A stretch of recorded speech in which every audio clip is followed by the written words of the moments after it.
The morning air was cool, carrying the faint sound of birds and the hum of people starting their day. On a narrow street near the town square, a young boy walked quietly, his small hands tucked inside his worn jacket. He didn't rush to school like the others. Instead, his steps slowed when he passed by a tall glass building with golden letters that read, Town Music Academy. Inside, the faint sound of piano keys floated out through the slightly open window. The boy stopped. He stood on the tip of his toes and peeked inside. A group of students were practicing under the watchful eyes of their teacher. Their fingers danced across shiny black and white keys, filling the air with music so beautiful it felt almost magical. His eyes lit up as if he had entered another world. He pressed his face closer to the glass, trying not to be noticed. Each note seemed to speak to him in a language he understood, even though he had never taken a single lesson in his life. He didn't own a real piano, only a broken second-hand keyboard his father had picked up from a thrift shop months ago. Half the keys didn't work, but it was enough for him. Every night after dinner, when the house grew quiet, he would play on it for hours, memorizing the sounds and patterns he heard from the academy window each day. He didn't know the names of the notes or the technical words musicians used, but he had something deeper. He felt the music. It lived inside him like a heartbeat. As he stood there, one of the older students noticed him and whispered something to his friend. They laughed.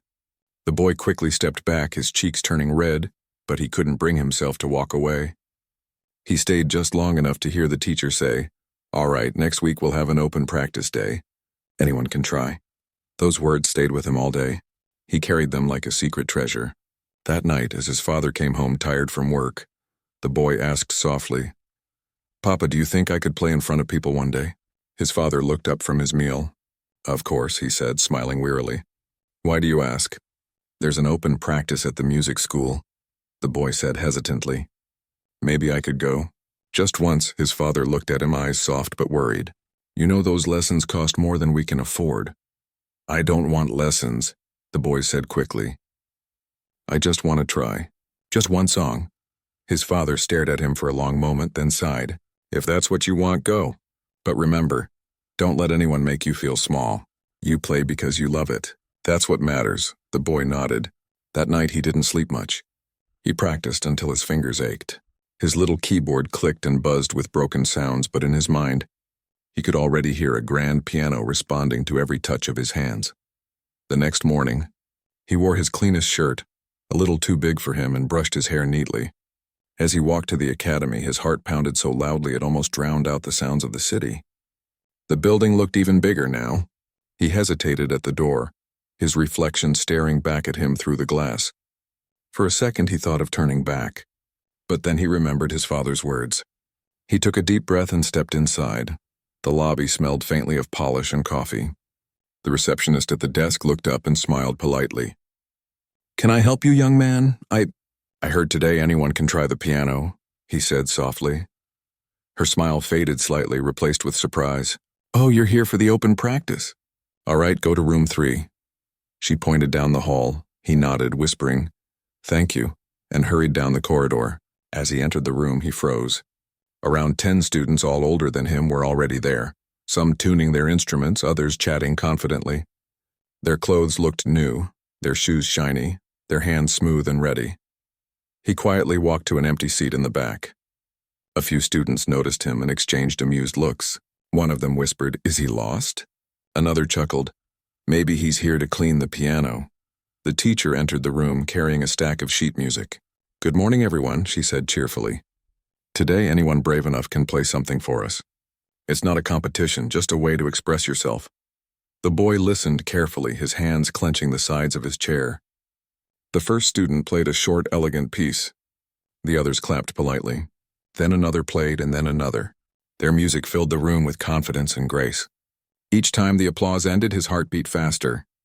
He wanted to play too, but he didn't know if he should. Then the teacher looked around.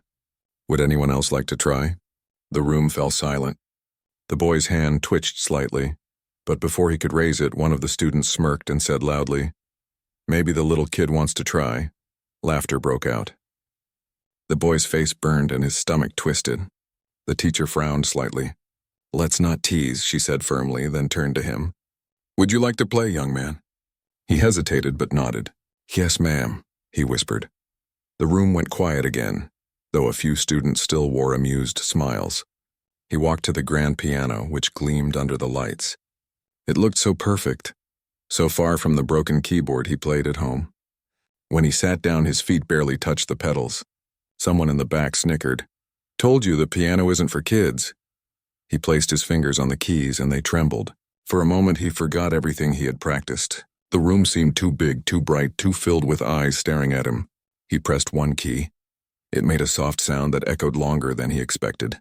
Then another key. The notes didn't sound right. His nerves were stronger than his memory. The teacher stepped forward gently. "It's okay," she said softly. "You can stop if you're nervous," but something inside him refused. He shook his head and whispered, "No, I can do it." He glanced at the sheet of music placed on the piano, a Chopin piece he had listened to from outside the academy window many times before. He didn't know how to read the notes, but he remembered how it sounded, the rhythm, the feeling, the sadness, and the beauty in it. Slowly, he closed his eyes and began to play, not looking at the paper, not at anyone else, just listening to his own heart. The first few notes were soft and unsure, but then his hands found their rhythm. His fingers moved faster, smoother, almost like they were guided by something unseen. The laughter stopped. Every sound in the room faded except the music that filled it. The melody flowed with emotion far beyond his age. His touch was gentle but full of strength. The music told a story of quiet nights, of dreams too big for a small house, of love and hope that never gave up. The students stared, stunned. The teacher's eyes widened as she slowly lowered her clipboard. No one moved. Even the receptionist who peeked through the door held her breath. When he finished, his hand stayed on the keys, trembling slightly. The last note lingered in the air like a whisper before fading into silence. He didn't look up. He thought maybe they were laughing quietly again. He was ready to apologize and leave, but then came a sound he didn't expect. Clapping. Soft at first, then louder, stronger. The teacher was the first to stand. "That was beautiful," she said, her voice thick with emotion. "You played with your heart, not just your hands." The boy looked up, his eyes wide. The same students who had laughed earlier were now clapping too. One of them said under his breath, "How did he do that?" Another whispered, "He didn't even use the sheet music." He smiled shyly and whispered, "I just listen and play what I remember." The teacher knelt beside him and said kindly, "You have a gift, my dear. Don't ever let anyone tell you otherwise." That day, when he stepped out of the academy, the sun felt warmer, brighter. The glass window he had once looked through no longer felt like a wall between him and his dream. He could still hear the faint echo of his own music inside, mixing with the applause in his memory. As he walked home, his steps were lighter. He didn't know what the future held, but for the first time he believed that maybe, just maybe, the piano was meant for him after all. The sound of applause still echoed in the boy's mind long after he had left the academy. Every step on the dusty road home felt lighter than ever before. For the first time, he didn't just dream about playing piano. He had actually done it. He had sat at the big grand piano everyone said was too good for him, and he had played from his heart. But as he walked through the narrow streets, a little part of him wondered if it had been real. Maybe they had clapped just to be polite. Maybe the teacher only said kind words to make him feel better. That doubt lingered quietly in his chest. When he reached home, his father was sitting by the window mending an old chair. The man looked up with tired eyes that instantly softened when he saw the boy. "So," he asked, setting his tools aside, "how was the big day?" The boy hesitated. "I played," he said softly. His father smiled. "I knew you would." They laughed at first, the boy admitted, his voice dropping. "But then I played the song I always hear from the window." "And then?" "Then they stopped laughing," he whispered. For a moment his father said nothing. Then he stood and gently placed his rough hand on the boy's shoulder. "That's what happens when truth speaks. People may laugh at first, but real talent always finds its voice." The boy nodded slowly, his chest warming with pride. That night he placed his little broken keyboard on the table and began to play again. The soft clicking of the damaged keys mixed with the gentle sound of his father's breathing as he fell asleep nearby. The room was dim, but the boy didn't mind. Every time he pressed a key, it reminded him of that beautiful grand piano. Days turned into weeks. The open practice day at the academy became a small story that a few students whispered about. Some said it was luck. Others said the teacher must have helped him. A few even claimed he had memorized the piece from watching others play it. But deep down everyone knew something rare had happened that day.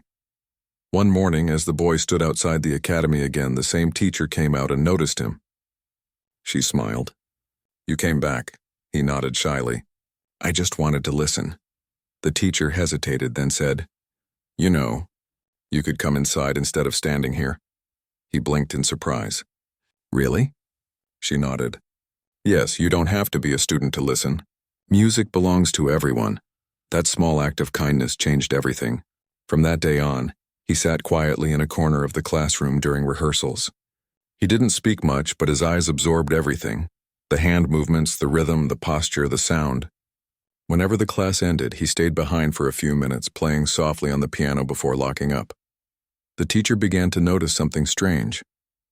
Even though the boy had no formal training, he was improving at a pace faster than most of her students. He could hear a melody once and play it back with near-perfect accuracy. When he played, the room seemed to fill with emotion that no amount of technical skill could create. One afternoon, while he practiced alone, 2 older students walked in. They were the same ones who had laughed at him before. One of them leaned against the wall with a smirk. "You really think you belong here, don't you?" The boy froze. His fingers stopped on the keys. "You just got lucky that day," the other said, crossing his arms. "Anybody can play one song well. Real pianists study for years." The boy didn't look up. He said quietly, "I don't want to be better than anyone. I just want to play." But that only made them laugh harder. "You think music is a game?" One sneered. "The piano isn't child's play." Their words hit him harder than he expected. They left before the teacher arrived, still chuckling. For a long time after they were gone, he sat in silence, staring at the keys. The sentence repeated in his head again and again. The piano isn't child's play. That evening, when he got home, he didn't play his keyboard. He sat by the window instead, watching the rain slide down the glass. His father noticed the change. "You're quiet tonight," he said gently. The boy shrugged. "Maybe they're right. Maybe the piano isn't for kids." His father put down his cup and turned toward him. "Listen," he said softly. "When I was young, I dreamed of being a pianist too. I practiced every day until my hands could barely move.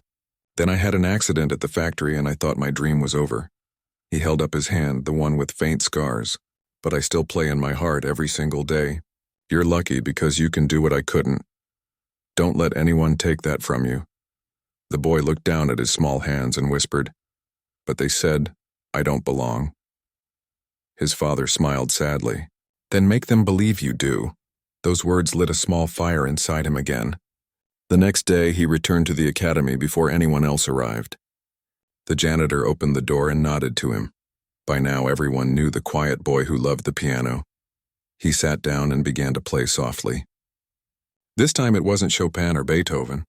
It was something of his own, gentle and slow, with a melody that seemed to tell a story. It started uncertain, like the sound of someone taking their first steps, then grew braver, stronger, full of hope. As he played, the teacher walked in quietly and listened. When he finished, she clapped softly. "That was beautiful," she said. "Whose song is that?" He smiled shyly. "I don't know. It just came to me." She looked at him thoughtfully. "Then it's yours." From that moment, everything began to change. The teacher started giving him a few minutes each day to practice properly. She showed him how to read simple notes, how to sit, how to use the pedals, but she never forced him to stop feeling the music in his own way. The boy began to improve quickly. The older students noticed and started whispering again, but now their tone was different. There was curiosity instead of mockery. Even the ones who had made fun of him before watched quietly when he played. One evening, the academy held a small recital. The teacher invited him to play at the end of the program as a surprise. When he stepped on stage, wearing his clean white shirt, some people in the audience looked confused. "He's too young," someone whispered. "Why is he here?" But the teacher simply smiled and said, "Sometimes music chooses its own musicians." He sat down at the piano, heart racing. The lights were bright and the room was silent. He remembered all the laughter, the doubts, the words that had hurt him. And then, Just like that first time, he closed his eyes and began to play. The song he played wasn't perfect. He hit a few wrong notes, but no one noticed. His fingers told his story. The nights with the broken keyboard, the teasing, his father's encouragement, and the quiet dreams that never left his heart.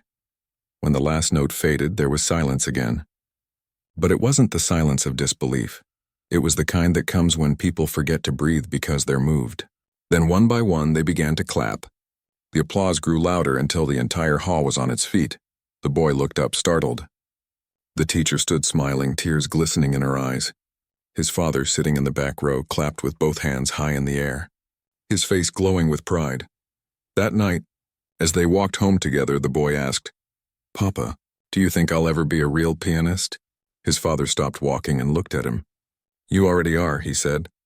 "Because you play with your heart." The boy smiled, holding his father's hand tightly. For the first time, the words that once hurt him, "The piano isn't child's play," no longer sounded cruel.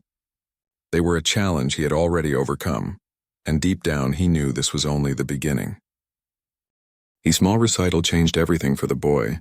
For days after, people in town couldn't stop talking about him. Some called him a prodigy. Others simply said he was born for the piano.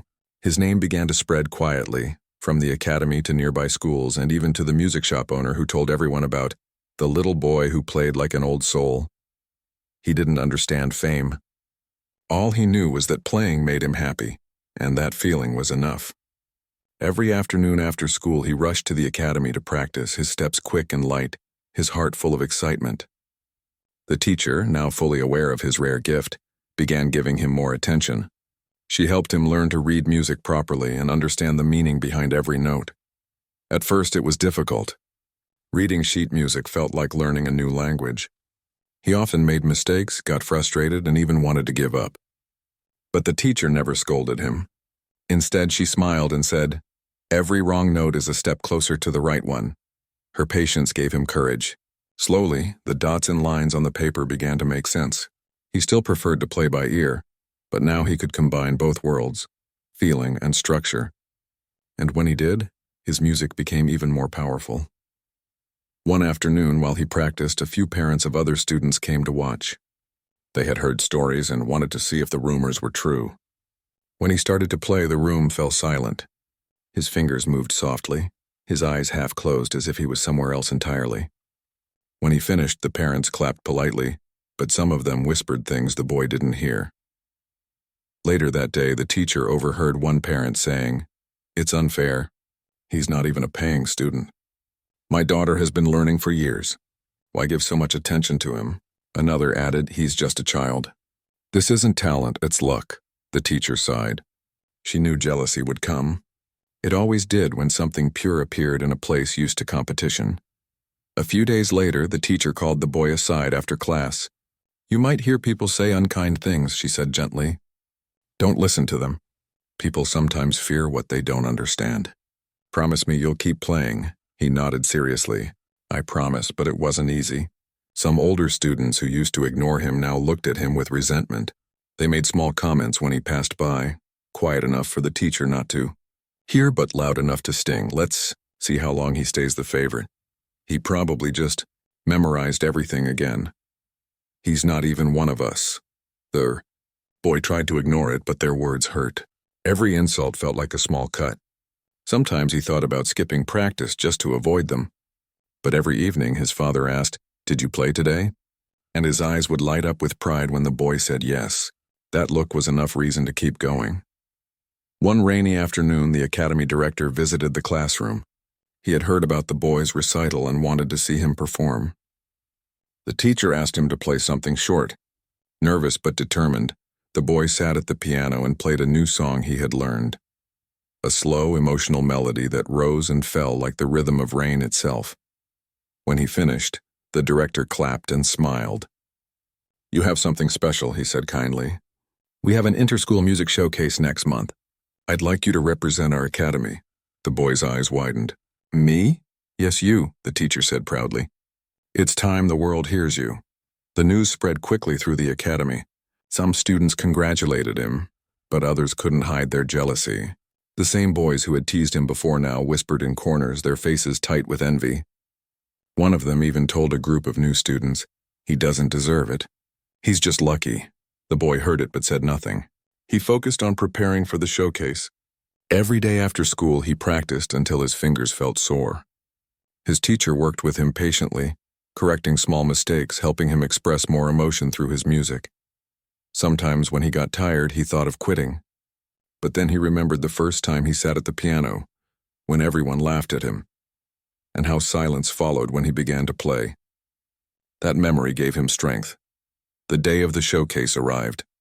The event was held in a large hall, filled with families, teachers, and students from different schools. The boy wore the same clean white shirt he had worn for the recital, ironed neatly by his father that morning. His father had taken the day off work to sit in the front row. The hall buzzed with excitement. Students in fancy clothes tuned their instruments and chatted confidently. The boy sat quietly near the piano, his hands resting on his lap. He looked small among the older performers, but his eyes were calm. One of the other contestants, a tall boy from another school, smirked and said, "You sure you're in the right place, kid? This isn't a beginner's show." The boy didn't reply. He simply smiled and said softly, "I'll try my best." When his turn finally came, the announcer introduced him as the youngest participant in the showcase. A few people in the audience murmured with surprise. Some smiled encouragingly. Others looked doubtful. He walked to the piano, climbed onto the bench, and adjusted his seat. The lights were warm on his face. For a second, he felt nervous. The room seemed too big, the audience too quiet. Then he remembered his father's words. "Play because you love it." He took a deep breath and began. The first notes were soft and slow, flowing like a calm river. Then came the rise, a burst of sound full of life and feeling. His fingers moved with grace, his expression focused yet peaceful. Each note carried a story, the laughter, the struggle, the nights of practice on broken keys. The audience leaned forward, drawn in by the emotion. The other performers, who had been whispering earlier, now sat still, eyes wide. Even the judges exchanged surprised glances. When he reached the final note, it lingered in the air, floating like a sigh before fading. For a heartbeat, there was silence. The kind of silence that feels sacred. Then applause erupted. It started with one person, then spread through the entire hall. People stood up, clapping, cheering, some even wiping away tears. The boy looked around, dazed. He wasn't used to so much attention. He spotted his father in the front row, standing and clapping proudly, eyes shining with joy. The teacher smiled from the side of the stage, her hands clasped tightly. After the performance, several people came to congratulate him. The judges praised his natural expression and emotional depth. A music journalist who had attended the event took his photo and said she wanted to write about him. The director of the academy couldn't stop smiling. "You've made us proud," he said warmly. But not everyone was happy. Later that evening, as the boy packed up his sheet music, one of the older students from his academy approached him. "You think you're a star now, don't you?" he said sharply. "Don't get used to it. People forget fast." The boy looked at him calmly. "I don't play for people to remember me," he said. "I play because I love music." The student didn't know what to say. He turned away, muttering something under his breath, but deep down, even he knew those words carried truth. When the boy reached home that night, he found his father waiting at the door, holding a small cake. "We can't afford a big party," his father said, smiling, "but today deserves something special." They sat together at the table, sharing the simple cake. The father asked, "How did it feel?" The boy smiled softly. "It felt like the piano was talking for me," he said. His father nodded proudly. "That's how you know it's real." Later that night, when the lights were off and the boy lay in bed, he could still hear the sound of the applause in his mind. But louder than that was something else, the quiet whisper of his heart reminding him why he started. It wasn't for trophies or praise. It was for the feeling of music flowing through his hands, for the peace it gave him, and for the small smile it always brought to his father's tired face. He closed his eyes and promised himself one thing. No matter how far he went, he would never forget the boy who once stood outside the glass window, dreaming of a piano he couldn't touch. And deep in that dream, his journey was just beginning. After the showcase, life began to change for the boy in ways he had never imagined. His name appeared in the local newspaper under the headline, "Young Pianist Leaves Audience Spellbound." The story spread quickly. People from nearby towns started visiting the academy, hoping to see the little boy who played like a grown artist. At first, he didn't know how to handle the attention. Every time someone called him the prodigy, he blushed and hid behind his teacher or his father. To him, he was still the same boy who used to peek through the academy's glass window just to listen. But now that same academy treated him like a treasure. The teacher began giving him special sessions after class. She said his talent needed to be guided carefully. The boy worked hard, never complaining, always eager to learn. Sometimes he stayed late into the evening, practicing until his small hands ached. The janitor would come by smiling. "Still here, kid? You'll wear that piano out." The boy would smile back and say, "Just one more song." Every note he played came from something he had lived or felt. His music carried pieces of his heart. The joy, the pain, the loneliness, and the small moments that made him who he was. One afternoon, the teacher received a letter. She opened it and her eyes widened with surprise. "It's an invitation," she said to the boy. "A city concert. They want you to perform." The boy froze. "In the city?" he asked softly. "Yes," she said, smiling. "It's a big stage. Many professional musicians will be there. It's an honor." He didn't say anything at first. The thought of performing in front of strangers scared him. The local hall was one thing. He had his teacher, his father, and familiar faces there. But a city concert felt different, too big for someone like him. That evening, he told his father about it. His father's eyes filled with pride. "The city? That's amazing." The boy bit his lip. "What if I make mistakes? What if they laugh at me again?" His father knelt down beside him. "Mistakes don't matter," he said softly. "You've already made people listen. That's what music is for. Not to be perfect, but to be honest." Those words stayed with him. The next few weeks were filled with preparation. The teacher helped him choose the perfect piece, a gentle classical tune mixed with small changes of his own.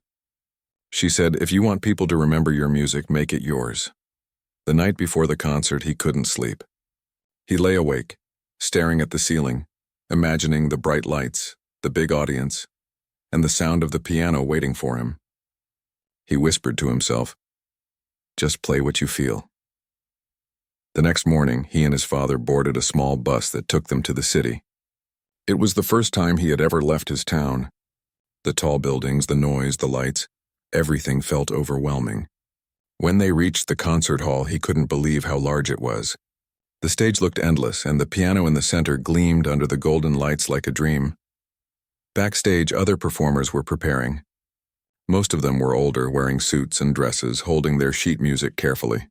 Some looked at him curiously, others smiled politely. He felt tiny among them, clutching his old folder that held just a few pieces of paper. When the concert began, he sat near the stage entrance listening. The first few performers played beautifully. The audience clapped after each piece, though their faces remained calm, serious, like they were watching professionals, not children. His turn came near the end. As his name was announced, he took a deep breath. His father squeezed his shoulder and said softly, "Remember, play from your heart." The lights dimmed slightly as he walked onto the stage. The hall was silent except for the sound of his small shoes tapping against the wooden floor. He bowed politely and sat at the piano. For a moment, he just stared at the keys, letting the silence wrap around him. He began to play. The first few notes were soft and shy, almost like he was whispering to the piano. Then the melody grew stronger, fuller, filling the hall with warmth. His fingers moved with emotion, sometimes fast, sometimes slow, telling a story no words could capture. The audience leaned forward, drawn in by something they couldn't quite explain. Midway through, one of the piano's high keys made a faint clicking sound, a small mechanical flaw. For a second, he panicked, but instead of stopping, he shifted the melody slightly, adjusting the rhythm. The mistake disappeared into the flow of the music as if it belonged there. When he finished, the last note lingered like a soft echo. He kept his eyes closed for a moment, breathing slowly, unsure of what the crowd thought. Then came the sound of hands clapping, first a few, then many, until the whole hall was filled with applause. He looked up, his cheeks flushed. People were standing, smiling, some even wiping their eyes. A well-known pianist who sat among the judges stood and said, "That was not just talent. That was soul." Backstage, musicians congratulated him, patting his shoulder, some in disbelief that a 9-year-old could play with such emotion. The boy smiled shyly, thanking them quietly. When he found his father in the crowd, the man's eyes were wet with pride. "You did it," he said softly. "You made them all listen." On their way back home, the boy looked out the window at the city lights fading into the night. "Papa," he said quietly, "I didn't play perfectly." His father smiled. "That's what made it beautiful." Over the next few months, invitations kept coming. Small music shows, charity concerts, and interviews. People wanted to hear his story, the boy who learned music from a broken keyboard. The academy began to receive letters from other towns asking if he could visit and perform. The teacher often reminded him, "Don't lose yourself in the attention. Keep playing the way you always have, for love, not for praise." He listened. No matter how many people clapped, he always returned to his little broken keyboard at home, where it all began. But fame, even when small, always brings shadows. Some of the older students at the academy grew bitter. One day, as he was practicing, 2 of them stood near the door whispering, "He's just lucky. He doesn't deserve all this. He's making us look bad. Let's see how long it lasts." They walked away before he noticed, but the teacher heard them. Later, she said quietly, "People who don't understand kindness often speak loudly. You just keep doing what's right." Still, the boy began to feel a strange pressure. Every performance had to be better than the last.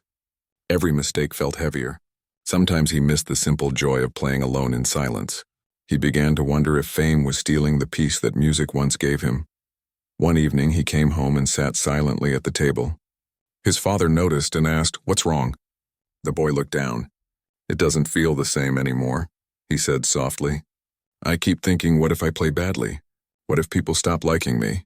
His father reached across the table and took his hand. "When you first played, no one liked you," he said gently. "They laughed, remember? But you still played. That's who you are. Don't play for them. Play for yourself." Those words brought tears to his eyes. He hugged his father tightly, whispering, "Thank you." The next day, he went to the academy early.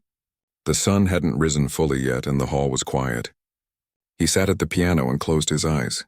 For a long time, he didn't play. He just listened. To the stillness, to his heartbeat, to the small creaks of the wooden floor. Then slowly, he began to play a melody he hadn't shared with anyone. It was soft, gentle, full of both sadness and peace. The teacher arrived halfway through and stood silently at the door, watching him. When he finished, she said, "That was beautiful. What's it called?" He looked up with a small smile. "I don't know," he said. "Maybe it's just a song for myself." She nodded, understanding. "Then that's the most honest kind of song." That day he realized something important. Music wasn't about stages or trophies or people clapping. It was about moments like this, quiet, real, filled with truth. And though the world was starting to call him a prodigy, he knew deep inside that he was still just that same boy who fell in love with a sound that came through a glass window. The boy's life slowly began to change again, but this time in a way he didn't fully understand. The more he played, the more people wanted him. His name appeared in magazines, and local news stations invited him for short interviews. Everyone called him the little genius, but inside, he still felt like the same quiet boy who once practiced on broken keys. He tried to enjoy it all, but sometimes he missed the calm days at home. Just him, his father, and the small old piano that started it all. Fame brought new things, big halls, fancy clothes, and strangers praising him. But it also brought distance. His father noticed the change. The boy was always tired, always surrounded by adults giving instructions, schedules, and camera lights. The father tried to keep things normal, cooking their usual meals, talking to him about small things, asking about his day. But often the boy's eyes were heavy. His answers short. One evening, after a long rehearsal, he came home and sat by the window, staring at the night sky. His father sat beside him quietly. "You've been quiet lately," the father said softly. The boy shrugged. "I just feel strange." "What kind of strange?" "I don't know," he whispered. "Everyone says I'm special, but I don't feel special. I just play." His father looked at him for a moment, then said, "That's what makes you special. You play because you love it. Not because you want to prove anything. The boy turned to him and smiled faintly. But what if one day they stop liking me? His father shook his head. Then you'll still have me. And your piano. That's enough. Those words comforted him, but only for a while. A few weeks later, his teacher received an invitation from a famous music academy in another city. They had heard of the boy's story and wanted to offer him a scholarship to study full-time. It was a golden opportunity, the kind of chance that could shape a future. The teacher and his father were thrilled. But the boy didn't know what to feel. It meant leaving his home, his school, his friends, and his father, the one person who was always there. The teacher said kindly, "It's the next step. You'll learn from great musicians. You'll grow faster." His father smiled proudly, but the boy saw something behind that smile, a quiet sadness. He didn't say anything, though. He knew his father wanted what was best for him. The night before the decision was due, he couldn't sleep. He went to the piano and sat there, touching the keys softly. His father came out of the room, rubbing his eyes. "You're still up?" The boy looked up. "I don't want to go if it means leaving you." His father smiled faintly. "You have to go, son. This is your dream." The boy's voice broke. "But I dreamed it because of you." The man sat beside him. "Dreams aren't meant to stay small," he said gently. "They grow. And when they grow, sometimes they take you to new places. But no matter where you go, the music will always bring you home." The boy hugged him tightly, tears falling silently. A month later, he packed his small bag, his music sheets, and a photo of them together beside the piano. The day he left, the entire academy gathered to wish him well. The teacher gave him a notebook and said, "Write down everything you feel when you play. Don't forget the heart that started this journey." The bus ride to the new city felt long and quiet. The boy sat by the window, his reflection blending with the passing trees. He thought of home, the smell of his father's tea, the sound of their laughter echoing in the small room, the broken key that never played right. When he arrived, everything felt too big. The new academy was modern and elegant, filled with students from rich families, all wearing uniforms and carrying expensive instruments. He felt small again, just like the first time he had entered the local music hall years ago. The first few days were hard. His classmates were polite but distant. Some whispered, "That's the boy from the videos," while others avoided him altogether. He often sat alone in the cafeteria, missing the familiar warmth of home. The teachers were strict, and the lessons were intense. He learned new techniques, but sometimes he felt like he was losing something. The emotion, the simplicity, the raw feeling that once guided his hands. Everything here was about perfection, about flawless execution. One evening, after a long day, he stayed back in the practice room. He closed his eyes and tried to play freely, but his fingers stumbled. He stopped halfway, frustrated. For the first time in years, the piano felt like a stranger. He leaned forward, pressing his forehead against the cool wood, whispering, "Why can't I feel it anymore?" At that moment, one of the senior students walked in. She had been listening outside. "You play differently," she said softly. The boy looked up, startled. "Differently how?" "Like you're talking to the piano," she said with a small smile. "Most of us play to impress." "You play to speak." He didn't know what to say. She sat beside him and said, "Don't lose that. This place teaches rules, but real music isn't made of rules. It's made of truth." Those words stayed with him. The next day, he went to class with a new energy. He practiced hard, but he also began to compose small tunes of his own, short pieces filled with feeling, not just skill. Months passed, and he slowly began to find his place. The teachers started noticing his unique style. He was invited to play in a student concert. The night of the performance, he wore his simple white shirt, the same one his father had ironed for him before he left. When he walked on stage, the crowd looked formal and quiet. He sat down, took a deep breath, and began to play a piece he wrote himself, a gentle tune that told a story of home, love, and longing. As the melody flowed, he imagined his father sitting in their small living room, listening. He saw his teacher smiling proudly. He saw himself as the little boy who once stood outside the glass window, dreaming. The music carried all those moments together, and every tear, every laugh, every bit of silence. When he finished, the audience sat in silence for a moment, then erupted into applause. His teacher hugged him afterward and whispered, You didn't just play. You made us feel. That night, back in his room, he wrote a letter to his father. Papa, I played my own song today. Everyone clapped, but what I really wanted was for you to hear it. I called it home, because no matter how far I go, you're always there in every note. He folded the letter carefully and mailed it the next morning. A week later, he received a reply. It was short, written in his father's shaky handwriting. My son, I heard your song even before you played it. I always do. Keep playing with your heart. That's what makes your music alive. The boy held the letter close and smiled, tears filling his eyes. In the months that followed, he grew not just as a musician, but as a person. He learned to balance perfection with passion, skill with sincerity. His music began to reflect not just technique but life, the sound of memories, of small kindnesses, of quiet moments that shaped who he was. Sometimes, when the academy halls were empty, he would sit alone and play the old melodies he once practiced as a child. The other students who passed by would stop and listen, drawn to the warmth in his sound. One day, his teacher called him into the office. "You've been invited to perform at a national music competition," she said with a smile. "It's a big stage. Are you ready?" He thought for a moment, then smiled softly. "I think I am." But deep inside, he knew that this time he wouldn't play to impress or win. He would play to remember, to honor the boy who once sat behind a window dreaming of a piano he could barely touch, and the father who believed in him when no one else did. And though the road ahead was still long, he finally understood something his father once said, that true music doesn't come from perfect notes, but from imperfect hearts that dare to speak. The day of the national competition finally arrived. The boy stood behind the tall stage curtain, holding his hands together tightly. He could hear the muffled sound of the audience talking, laughing, waiting. His heart was beating fast, not from fear, but from something deeper. The feeling that everything he had lived through had led to this moment. He closed his eyes and remembered his father's voice, warm and calm. "Play from your heart.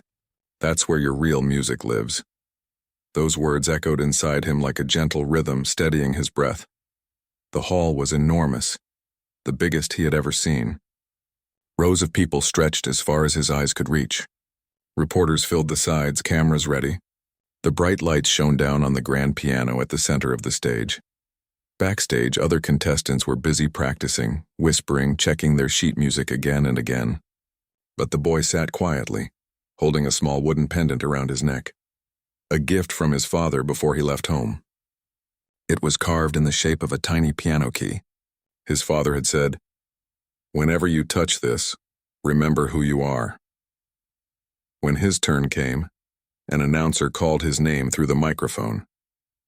The crowd clapped politely as he walked out, his small steps echoing across the floor. The lights hit him instantly, warm and blinding. He bowed slowly, then sat down at the piano. For a brief moment, the world went silent. The air felt still, like it was waiting to listen. He placed his fingers on the keys, and before playing, he whispered under his breath, "This is for you, Papa."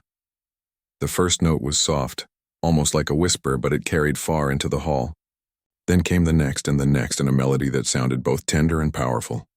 It wasn't a famous piece or a perfect classical composition. It was his own, a song he had been quietly writing over the months, inspired by his journey. The music spoke of simple beginnings, a small house, an old keyboard, laughter, struggle, and love. It rose and fell like memories replaying themselves, full of warmth and longing. Some parts were bright, like sunlight through a window. Others were quiet, like nights when he had played alone under the soft lamp glow. The audience sat still, watching this small boy pour out his soul through every note. Even the judges, known for their stern faces, seemed moved. One of them leaned slightly forward, listening with eyes closed. As the music reached its middle, his fingers trembled slightly, not from fear, but from emotion. He thought of the days he had been mocked, the times he had almost given up, the lessons, the lonely nights, the love that had kept him going. Every bit of it was there inside that melody, and then something happened. One of the piano strings made a faint metallic sound, a minor flaw like a small crack in a perfect surface. The crowd noticed, but instead of panicking, the boy smiled faintly. He changed the rhythm slightly, blending that sound into the music. turning imperfection into part of the story. It was as if the piano itself had joined him in telling his truth. By the time the last note faded, the hall was silent again.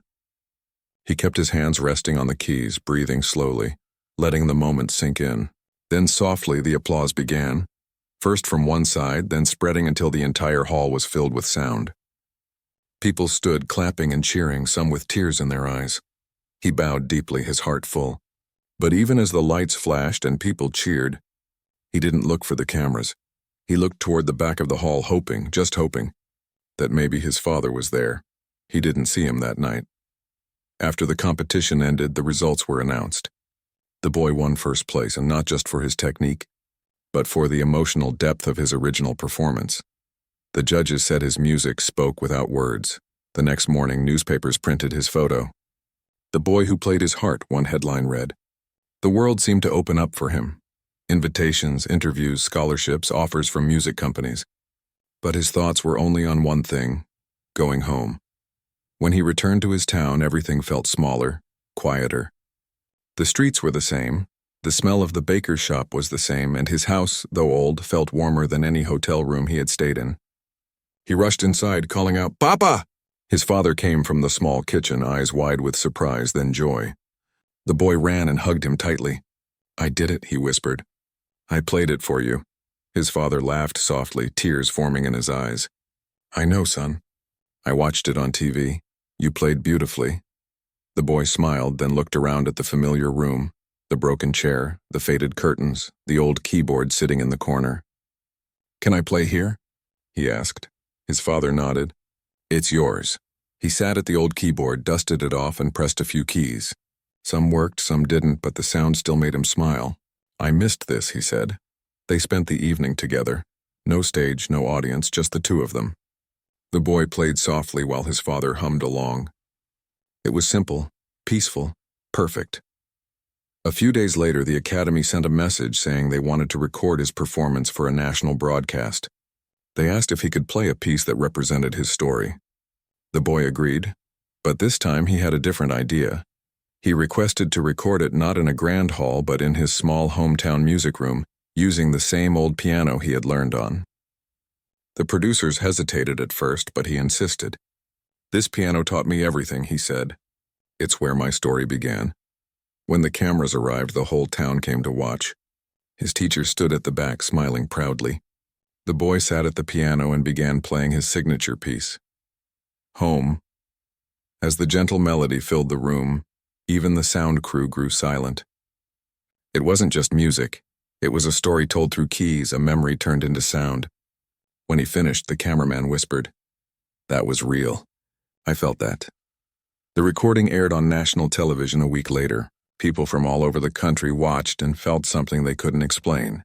Messages poured in, not just praising his talent, but thanking him for reminding them what real music felt like. He didn't care much about fame anymore. He just wanted to play honestly. One night, he and his father sat outside looking at the stars. The air was quiet except for the distant chirping of crickets. His father said, "You've done something beautiful. But what's next?" The boy thought for a moment. "I want to teach kids who can't afford music lessons," he said. "Like I couldn't once," his father smiled. "Then that's what you'll do," and he did. Over the next few years, he began visiting small schools and community centers, teaching children to play with whatever instruments they had, sometimes even on old pianos with missing keys. He told them, "Don't worry about what's broken. Music finds a way." Those words became his lesson for everyone he met. Years passed. His name became known not just as a performer, but as a teacher, a believer in the power of ordinary people to do extraordinary things. But he never forgot where it all started, in a small town with a dusty keyboard and a father who believed in him when no one else did. One evening, after finishing a music workshop, he returned home. His father sat by the window, older now, but still smiling the same way he always had. The boy, now a young man, sat beside him and said, "You were right." His father looked at him curiously. "About what?" He smiled softly. "Music always brings me home." They sat in silence for a long time, the sound of the night wrapping around them. Then, almost without thinking, he walked over to the old piano, still standing in the corner. He pressed the same few keys that once made him dream, and even though they sounded off tune, he smiled because to him they were perfect. He had grown up. His music had traveled across the world, but in his heart, he was still that same boy who played not to impress but to express. And in that simple truth, he found the kind of success no stage, trophy, or fame could ever replace.